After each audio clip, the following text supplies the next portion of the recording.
નમસ્કાર વિદ્યાર્થી મિત્રો, હું નિખિલ રાઠોડ તમારું સ્વાગત કરું છું તમારી ને આપણી YouTube channel Gujarat engineering academy ચેનલની અંદર. તો આજના રોજ આપણે એક અપડેટ વિશે વાત કરવાના છીએ. તમે થંબનેલ જોયું છે એટલે તમને ખ્યાલ તો આવી ગયો છે કે કેના અપડેટ વિશે વાત કરવાના છીએ. તો જી હા મિત્રો, આપણે જે ડિજિટલ ગુજરાતની જે વેબસાઇટ છે એમાં થોડોક ચેન્જીસ થઈ ગયો છે, તો એના વિશે આપણે વાત કરવાના છીએ. બાકી બધી પ્રોસેસ તો સેમ જ છે, એક રજીસ્ટ્રેશનની ને લોગિન કરવાની પ્રોસેસમાં થોડોક ચેન્જીસ આવી ગયો છે. જે વિદ્યાર્થી મિત્રોને પહેલેથી રજીસ્ટ્રેશન કરાવવા લે છે એને SSO ID કરીને એક મેસેજ આવ્યો છે, ટેક્સ્ટ મેસેજ, બરાબર. તમારા જે રજીસ્ટર નંબર હોય છે ડિજિટલ ગુજરાતમાં, એમાં મેસેજ આવ્યો છે કે તમારી SSO ID આ છે, તમે એને લોગિન કરી શકો છો. તો ઘણા કન્ફ્યુઝ હતા કે આ શેનો મેસેજ છે, કે સર આ કોલરશીપ આવી ગઈ એના માટે છે કે પછી આમાં કઈ બીજો કઈ પ્રશ્ન છે કે આ ડિજિટલ ગુજરાત રિજેક્ટ થઈ એના માટેનો છે. તો ના, આવો કઈ પ્રશ્ન નથી, ટેન્શન જેવી બહુ વાત નથી. તમારા લોગિન કરવું હોય ડિજિટલ ગુજરાત આગળ, એના માટે SSO ID છે એ તમારી ઈ રહેવાની છે. જે મેસેજ આવ્યો એને સાચવીને રાખવાનો છે. સૌથી પહેલા તો એક સ્ક્રીનશોટ લઈ લો, ગમે સાચવીને રાખી દો. એ SSO ID છે એ તમારી લોગિન યુઝર નેમ કયો અથવા તો લોગિન ID કયો, એ ID છે. ને તમે જે પેલા પાસવર્ડ રાખ્યો તો તે પાસવર્ડ તો એ જ હશે, જૂનો ને એમને. બાકી એક ID છે એમાં તમે મોબાઈલ નંબર, ઈમેલ ID થી તમે પેલા લોગિન કરી શકતા હતા, પણ હવે તમે ઈમેલ ID ને મોબાઈલ નંબરથી લોગિન નહીં કરી શકો. SSO ID થી તમારે લોગિન કરવાનું રહેશે. અને બીજી એક પ્રોસેસ છે, એમાં તમે OTP નંબર ને બીજી અમુક ડિટેલ નાખીને તમે લોગિન, મતલબ કે મોબાઈલ નંબરથી OTP લઈને લોગિન કરી શકો છો. એટલે થોડીક પ્રોસેસમાં ચેન્જ થયું છે. એ પ્રોસેસ કઈ રીતે લોગિન કરવાનું છે, કઈ રીતે તમે રજીસ્ટ્રેશન ID નવી બનાવી શકો, એ આખી પ્રોસેસ વિશે આજે હું વાત કરવાનો છું અને તમારે શીખડાવવાનું છે કે કઈ રીતે ભરવાની. બાકી ફોર્મ ભરવાની પ્રોસેસ છે જૂની, એ તો સેમ ટુ સેમ જ રહેવાની છે લોગિન થઈ ગયા પછી. ખાલી એક લોગિન કરવામાં, રજીસ્ટ્રેશન કરવામાં ઘણા મિત્રોને પ્રોબ્લેમ આવી શકે છે.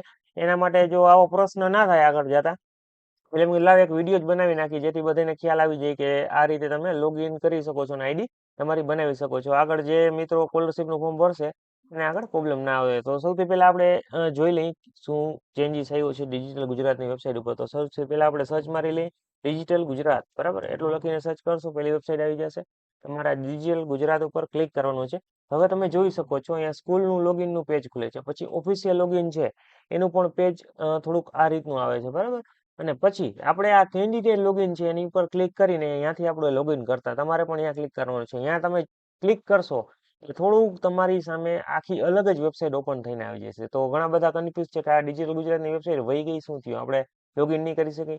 ના, એવું કંઈ નથી. તમારે લોગિન કરવાનું થોડુંક ચેન્જ થઈ ગયું છે. તમે જોઈ શકો છો આમાં લખેલ જ છે, નાગરિકે ડિજિટલ ગુજરાત પોર્ટલ લોગિનનો વિકલ્પ પસંદ કરવાનો છે, બરાબર.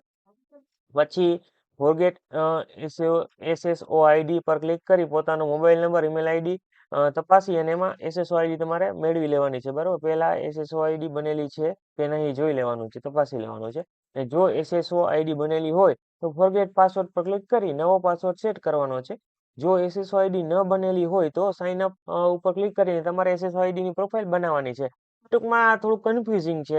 આ SSO ID છે શું, તો કે તમારું લોગિન યુઝર નેમ છે તેને SSO ID કહી શકો છો તમે, બરાબર. એટલે કે તમારો જો લોગિન ID પહેલાથી બનાવેલ ના હોય તો તમારે સાઇન ઉપર ક્લિક કરીને લોગિન કરી લેવાનું છે. અને જો લોગિન કરેલું હોય પહેલાથી, તો તમારે તમારી SSO ID તમને ખબર ના હોય, ટેક્સ્ટ મેસેજમાં ના આવી હોય, તો તમારે ફોરગેટ પાસવર્ડ ઉપર ક્લિક કરીને તમે એની પર ક્લિક કરશો એટલે તમે OTP બધું નાખીને તમારી SSO ID મેળવી શકો છો તમારા ટેક્સ્ટ મેસેજની અંદર. તે તમને આમાં શો કરવામાં નહીં આવે કે.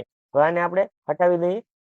હવે આ રીતનું આખું પેજ તમે જોઈ શકો છો. ડિજિટલ ગુજરાતનું આખું પેજ ચેન્જ થઈ ગયું છે. જેના તમે સ્ટુડન્ટ હોય તે પોતાનું લોગિન કરતા એનું આખું પેજ ચેન્જ કરવામાં આવેલું છે. તો થોડીક આ અપડેટ થઈ ગઈ છે ડિજિટલ ગુજરાતની વેબસાઇટ.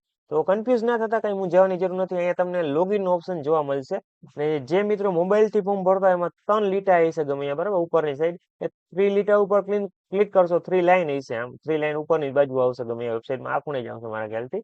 ત્યાં 3 લાઈન ઉપર ક્લિક કરશો એટલે લોગિન એન્ડ સાઇન અપ નો ઓપ્શન તમને એમાં જોઈ જશે, બરાબર. એમાં તમારે કેન્ડિડેટ લોગિન ઉપર ક્લિક કરવાનું છે. આ ઓફિસ ને સ્કૂલ લોગિન ઉપર નથી કરવાનું, નકર પાછી જૂની વેબસાઇટ ઉપર તમે વહી જશો. એટલે તમારે લોગિન સિટીઝન ઉપર ક્લિક કરવાનું છે. સિટીઝન લોગિન ઉપર ક્લિક કરશો તમારી સામે આ રીતનો ઇન્ટરફેસ જોવા મળી જશે. થોડોક આખો ઇન્ટરફેસ ચેન્જ થઈ ગયો છે લોગિનનો. તમે જો તમને ખ્યાલ હોય SOS ID તમારી, તો અહીંથી તમે SOS ID એન્ટર કરી, તમારો પાસવર્ડ એન્ટર કરી, કેપ્ચા કોડ એન્ટર કરીને સાઇન અપ ઉપર ક્લિક કરી તમારું એકાઉન્ટ છે સાઇન અપ કરી શકો છો. જો તમને SOS ID તમારી ખ્યાલ ના હોય તો તમારે ફોરગેટ SOS ID ઉપર ક્લિક કરી તમારે અહીંથી તમારા મોબાઈલ નંબર અથવા ઈમેલ ID સિલેક્ટ કરવાનું છે. મોબાઈલ નંબર દાખલ કરી, બરાબર, જે તમે સિલેક્ટ કર્યું ઉપર એ દાખલ કરી, મોબાઈલ નંબર સિલેક્ટ કર્યો તો mobile number, email ID select કર્યું તો ઈમેલ ID દાખલ કરી, કેપ્ચા કોડ દાખલ કરી કન્ફર્મ ઉપર ક્લિક કરશો અને તમારી એસઓએસ આઈડી તમારા ટેક્સ્ટ મેસેજમાં તમને વહી જશે, અથવા તો તમને આગળ ઓટીપી પણ જોવા મળી શકે છે. બરાબર, તો આપણે એક કામ કરીએ, થોડુંક ટ્રાય કરીએ, અથવા તો તમને આગળ બતાવું કઈ રીતે ઇન્ટરફેસ આવે છે તે. તો મિત્રો તમે કન્ફર્મ ઉપર ક્લિક કરશો એટલે તમારી સામે આ રીતનું અહીંયા જ તમને પોપઅપ જોવા મળી જશે તમારો એસઓએસ આઈડી નો. તમને એક ટેક્સ્ટ મેસેજ વહી જશે, ત્યાંથી તમે તમારી એસઓએસ આઈડી છે તે તમે જોઈ શકો છો. અહીંથી આપણે ઓકે કરી દઈએ, ફરી પાછા લોગિન પેજ ઉપર આવી જશે. એસઓએસ આઈડી તમારે અહીંયા દાખલ કરી, પાસવર્ડ તમને ખ્યાલ ના હોય એ પણ ફોરગેટ કરી શકો છો. તેની પણ સેમ જ મેથડ રહેવાની છે. મોબાઈલ નંબર દાખલ કરી, ઓટીપી દાખલ કરી, ન્યૂ પાસવર્ડ સેટ કરી શકો છો તમે અહીંયાથી. બરાબર, 2 વાર પાસવર્ડ એન્ટર કરવાનો હશે. એકવાર ન્યૂ પાસવર્ડ એન્ટર કરવાનું ખાનું હશે, ન્યૂ પાસવર્ડ, અને બીજા ખાનામાં કન્ફર્મ કરવાનો છે. પાસવર્ડ દાખલ કરીને તમે તમારો ન્યૂ પાસવર્ડ પણ જનરેટ કરી શકો છો. આ રીતે તમારે એસઓએસ આઈડી પણ તમે મેળવી શકો છો, પાસવર્ડ પણ મેળવી શકો છો. હવે બીજી એક વસ્તુની વાત કરીએ, જે મિત્રોને નવું ફોર્મ ભરવું છે, નવું રજીસ્ટ્રેશન કરવું છે, એને શું પ્રોસેસ કરવાની, તો તમારે અહીંયા સાઇન અપ નો ઓપ્શન છે, sign up for SOS ID, એની પર ક્લિક કરવાનું છે. અહીંયા ક્લિક ના કરતા, એ માત્ર તમારા જે કોલેજના સર હોય એને રજીસ્ટર સ્કૂલ કરવી એના માટેનું છે. આ ઓપ્શન ઉપર ક્લિક ના કરતા અહીંયા તમે મોબાઈલ નંબરથી, મોબાઈલ નંબરના ઓટીપી થી તમે તમારું પેજ લોગિન કરી શકો છો એસઓએસ આઈડી વગર. તો એની પર પણ તમારે ક્લિક નથી કરવાનું. તમારે નવું એકાઉન્ટ બનાવવું છે, એટલે sign up for SSO ID, એની પર ક્લિક કરવાનું છે. એની પર ક્લિક કરશો તમારી સામે આ રીતનો ઇન્ટરફેસ આવી જશે. આમાં થોડીક ડિટેલ ભરવાની વધી ગઈ છે. પેલા લોગિન કરતા ત્યારે આટલું બધું ભરવાનું તમારે આવતું નહીં. તો તમને વાત કરતો જાઉં વન બાય વન. તમારે અહીંથી એક ડોક્યુમેન્ટ સિલેક્ટ કરવાનું છે તમારું. આધાર કાર્ડ, પાન કાર્ડ જે હોય એ. જાજા ભાગના વિદ્યાર્થી મિત્રો પાસે આધાર કાર્ડ તો બધે પાસે હશે ને રેશન કાર્ડ પણ હશે. આ બંને વસ્તુ તમારી પાસે નહીં હોય, પાન કાર્ડ અને ચિલ્ડ્રન આઈડી. બરાબર, જેના 18+ થઈ ગયા એની પાસે પાન કાર્ડ પણ હશે. તો તમારે અહીંથી કોઈ પણ એક ડોક્યુમેન્ટ સિલેક્ટ કરવાનું છે. મારા કેસમાં આધાર કાર્ડ છે, તો આધાર કાર્ડ સિલેક્ટ કરી લઉં છું.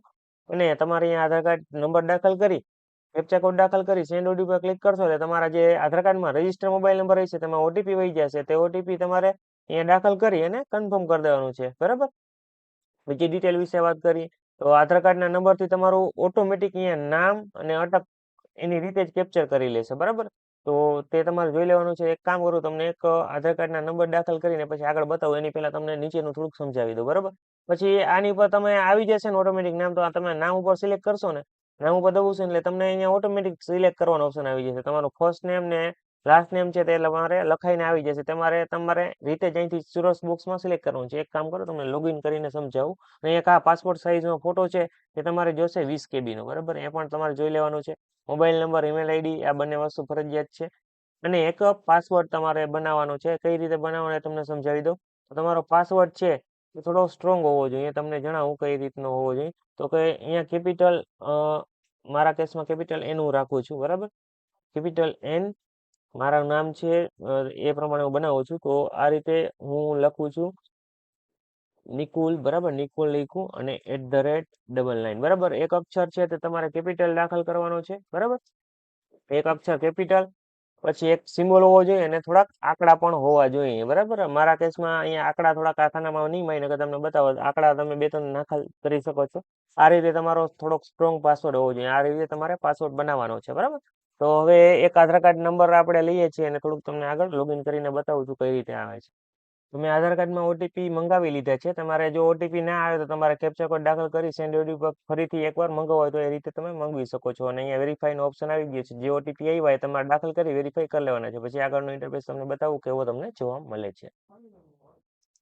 તો તમે જોઈ શકો છો આમાં થોડીક ડિટેલ આવી ગઈ. મેં થોડીક હાઈડ કરી નાખી છે, કેમ કે કોકનો પર્સનલ ડેટા છે એટલે હું કોઈને શો ના કરી શકું. બરાબર, તો નકર યુટ્યુબની પોલિસી પણ હવે નવી આવી ગઈ છે કે તમે કોઈનો પર્સનલ ડેટા શો કરશો તો વિડીયો ડિલીટ થઈ જાય. એવું ના થાય એના માટે આપણે થોડુંક હાઈડ કરેલું છે. હવે તમે આ જોઈ શકો છો, એનું નામ આવી જશે અહીંયા ઇંગ્લિશમાં આ બાજુના ખાનામાં, અહીંયા ગુજરાતીમાં આવી જશે. એનો આધાર કાર્ડમાં જે ફોટો છે તે પણ અહીંયા ઓટોમેટિક લઈ લેશે. બરાબર, તો એક આ ડિજિટલ ગુજરાતમાં થોડોક ચેન્જ આવી ગયું છે. પેલા ઓટોમેટિક ફોટો ના લેતો આપણે અપલોડ કરવો પડતો, નામ ને બધું એની રીતે ના લેતો આપણે લખવું પડતું. પછી અહીંયા ફર્સ્ટ નેમ છે એમાં તમે હવે લખી નહીં શકો. એમાં તમારી સામે જે ઓપ્શન આવી જશે આમાંથી કયું તમારું ફર્સ્ટ નેમ છે તમારા આધાર કાર્ડમાં. તમારા આધાર કાર્ડ તમારો જોવાનો છે, એમાંથી જે તમારું ફર્સ્ટ નેમ હોય આમાંથી 3 ઓપ્શન આવ્યા. આમાં આના કેસમાં છે ને એને મિડલ નેમ લખેલ છે એના ફાધરનું. બરાબર, તો એ રીતે આપણે થોડુંક આને સેટઅપ કરવું જોશે. જેમ એના આધાર કાર્ડમાં નામ છે એ રીતે જોવાનું રહેશે. તો આનું નામ છે રોમિતાભાઈનું, તો આપણે રોમિત સિલેક્ટ કરી લઈએ છીએ આમાંથી. એને મિડલ નેમ લખેલ છે સાહિલભાઈ. બરાબર, એટલે એના ફાધરનું નામ છે. પછી એની અટક છે બરાબર, જે છે એ આપણે છેલ્લી લાસ્ટ વહીથી એ સિલેક્ટ કરવાનું. આ રીતે તમે ઇંગ્લિશ ને ગુજરાતી બંનેમાં તો એ જ રીતે તમારે નીચે પણ જે તમે એને ઉપર સિલેક્ટ કર્યું એ રીતે તમારે નીચે પણ ગુજરાતીમાં સિલેક્ટ કરવાનો ઓપ્શન આવી જશે. તો ફટાફટ આપણે ગુજરાતીમાં પણ સિલેક્ટ કરી નાખીએ છીએ, બરાબર. આ રીતે તમે તો કરી શકો છો. પછી તમારો એડ્રેસ પણ ઇંગ્લિશ ગુજરાતી બંનેમાં ઓટોમેટિક લખાઈને આવી જશે. તમારી બર્થ ડેટ પણ ઓટોમેટિક લખાઈને આવી જશે. પછી તમારું જેન્ડર છે એ પણ ઓટોમેટિક આધાર કાર્ડ પ્રમાણે તમારે આવી જશે. હવે તમારે નીચેનો ઓપ્શન છે એના વિશે આગળ વાત કરીએ તો થોડાક આપણે નીચે વયા જઈએ છીએ. તો હવે આ રીતનું તમે નીચે જશો એટલે મોબાઈલ નંબર ને ઈમેલ આઈડી દાખલ કરવાનો ઓપ્શન આવશે. એ તમારે વેરીફાઈ કરવાની રહેશે. તેમાં તમારે ઓટીપી વયો જશે. ઓટીપી તમારે અહીંયા દાખલ કરી અને પછી તમારે આગળ એનું વેરીફાઈ થઈ ગયા પછી તમારા જે રજીસ્ટર છે મોબાઈલ નંબર ને ઈમેલ આઈડી તમારા એસઓએસ આઈડી થી આ લિંક થશે, બરોબર. પછી તમારા કેપ્ચા કોડ દાખલ કરવાનો છે, તમારા પાસવર્ડ બનાવવાનો છે, જેમ મેં કીધું એમ, બરોબર. તો આ રીતે સિમ્પલ ઈમેલ આઈડી વેરીફાઈ કરી અને પછી સબમિટ ઉપર ક્લિક કરી દેવાનું છે એટલે તમારી એસઓએસ આઈડી બની જશે અને તમારા ટેક્સ્ટ મેસેજમાં એસઓએસ આઈડી આવી જશે અને તમને આગળ અહીંયા પણ શો થશે. તો આગળ આ ફટાફટ ડિટેલ બધી ભરીને આગળ જોઈએ છે, બરાબર. તમારે સિમ્પલ છે, અહીંયા મોબાઈલ નંબર દાખલ કરી અને સેન્ડ ઓટીપી પર ક્લિક કરી અને તમારે વેરીફાઈ કરી લેવાનો છે, બરાબર. વેરીફાઈ થઈ જાય પછી એ તમારો મોબાઈલ નંબર રજીસ્ટર થઈ જશે. આ રીતે ઈમેલ આઈડીમાં પણ સેમ જ છે પ્રોસેસ. તો એ તમને હું બતાવતો નથી, બરાબર. પછી તમારે આગળનું પ્રોસેસ તમને બતાવું છું શું છે. અને હા, એક જરૂરી વાત, તમારે અહીંથી આ ઝેરોક્સ બોક્સ ઉપર પણ ક્લિક કરવાનું છે. જો ક્લિક નહીં કરો તો તમારું ફોર્મ સબમિટ નહીં થાય, બરાબર. અને પછી કેપ્ચા કોડ દાખલ કરી સબમિટ ઉપર ક્લિક કરવાનું છે. તો આગળ આપણે જોઈએ શું આવે છે પ્રોસેસ. પછી તમે સબમિટ ઉપર ક્લિક કરી દેશો એટલે તમારું રજીસ્ટ્રેશન સક્સેસફુલ થઈ જશે. એવો એક મેસેજ પોપઅપ સામે લખાઈને આવી જશે. તમારો જે એસઓએસ આઈડી છે તમને ટેક્સ્ટ મેસેજમાં જોવા મળી જશે. એ ટેક્સ્ટ મેસેજના એસઓએસ આઈડી થી તમે આ એસઓએસ આઈડી દાખલ કરી, પાસવર્ડ દાખલ કરી, કેપ્ચા કોડ દાખલ કરીને સિમ્પલી લોગિન કરી શકો છો. અને લોગિન થઈ ગયા પછીનો ઇન્ટરફેસ જે પેલા ડિજિટલ ગુજરાતની વેબસાઇટ હતી તે જ રીતે રહેવાનો છે. અને આખું ફોર્મ કઈ રીતે ભરવું એનો વિડીયો આપણે પહેલાથી જ અપલોડ કરેલ છે. એમાં ખાલી બસ લોગિનની પ્રોસેસ છે, તમારે એ કરવા માટે આ વિડીયો ફોલો કરવાનો છે. લોગિન થઈ ગયા પછીની પ્રોસેસ છે એ આખી ઓલા વિડીયોમાં છે. તો એની લિંકો નીચે ડિસ્ક્રિપ્શનમાં આપી દઈશ અથવા તો તમે આપણી યુટ્યુબ ચેનલમાં જઈ અને ત્યાંથી પણ જોઈ શકો છો. તો બસ આજનો વિડીયો આપણે અહીંયા જ પૂરો કરીએ.